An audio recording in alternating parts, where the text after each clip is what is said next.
Warioba, umenukuliwa kabla ya uchaguzi mkuu ukionya jeshi kuhusishwa na masuala ya siasa. Na bado ni msimamo wangu. Nilipozungumza mwezi Disemba mwaka uliopita baada ya uchaguzi wa serikali za mitaa, na nikisikia walivyokuwa wanaandaa wanajeshi, nikasema tukihusisha vyombo vya ulinzi na usalama katika siasa tutapata matatizo. Na specifically nikasema jeshi la ulinzi lisije likahusishwa kabisa katika siasa.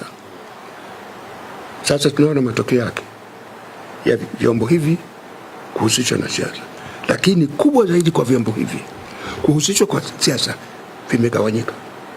Ndani ya vyombo hivi kuna mgawanyiko mkubwa. Mimi walikuwa wananiambia kwamba kuna mgawanyiko ndani ya polisi. Walikuwa zaidi wanazungumza juu ya polisi. Mimi sikuamini sana ulivoda. Lakini siku moja mwezi Septemba nimetoka hapa na kwenda ofisini kwangu. Nimefika pale St. Peters kwenye mataa yale. Pale kulikuwa na askari wawili wa traffic. Askari wawili wa traffic wanaongoza magari.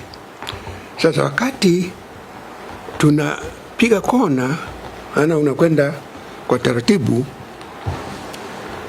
askari wale wakaniona. Watu wawili wakapiga saluti. Yaani mmoja akatoa ishara tusimame.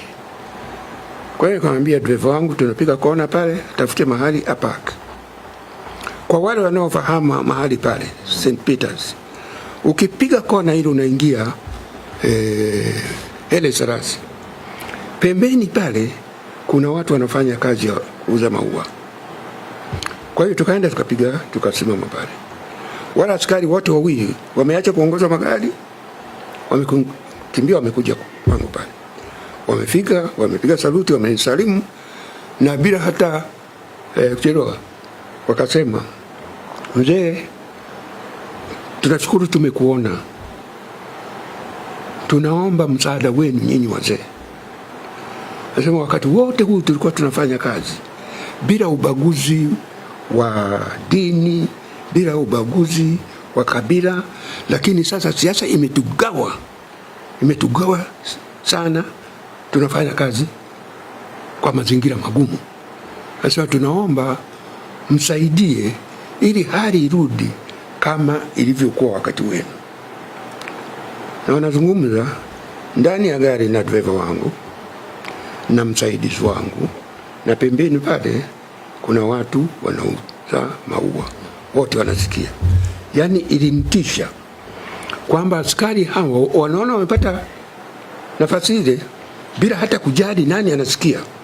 Wamesema hivyo. Nilipokuja nilimwambia mama, nikasema, "Mama, nimeogopa sana.